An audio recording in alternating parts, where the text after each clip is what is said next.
May Day protests held all across the country. Protesters even inside the iconic New York City Macy's. Some turning chaotic. A dozen people arrested at that protest there in New York. Here in New Haven, things are just getting underway. As you see in this live shot there, protesters set to march down major streets in the middle of rush hour.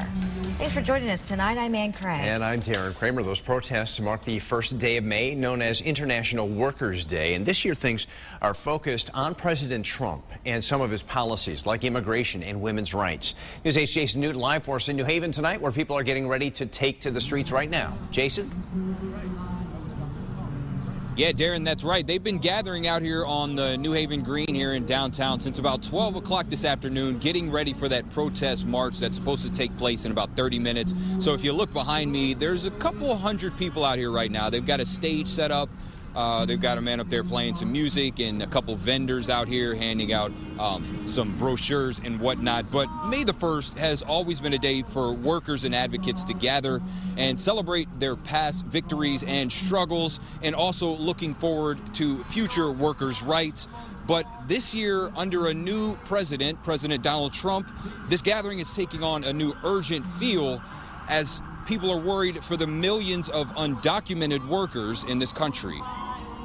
With every tug on the locked door by a hungry customer and every person politely turned away during normal business hours, Thiago Pavuna is losing money from his usual lunch crowd. This is a business district, and my own, especially for lunch. I mean, most of these people here, they come and have lunch with me.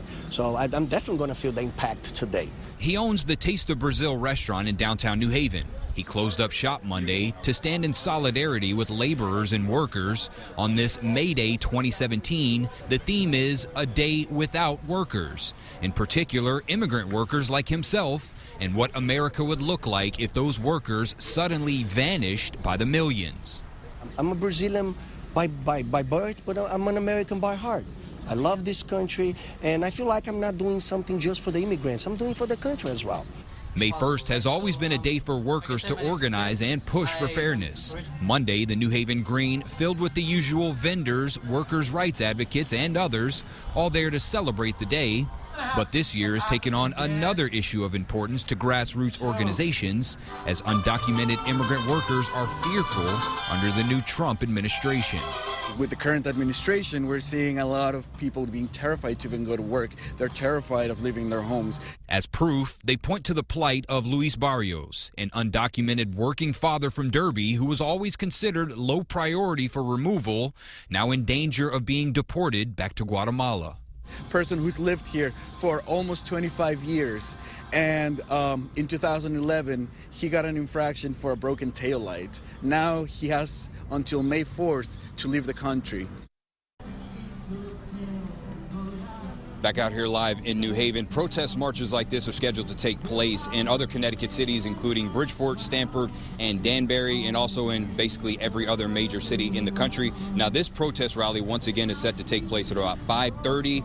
Marchers are expected to march from the Green here downtown into the Fairhaven neighborhood down Grand Avenue, so just keep that in mind on your commute home. We're live in New Haven. Jason Newton, News 8.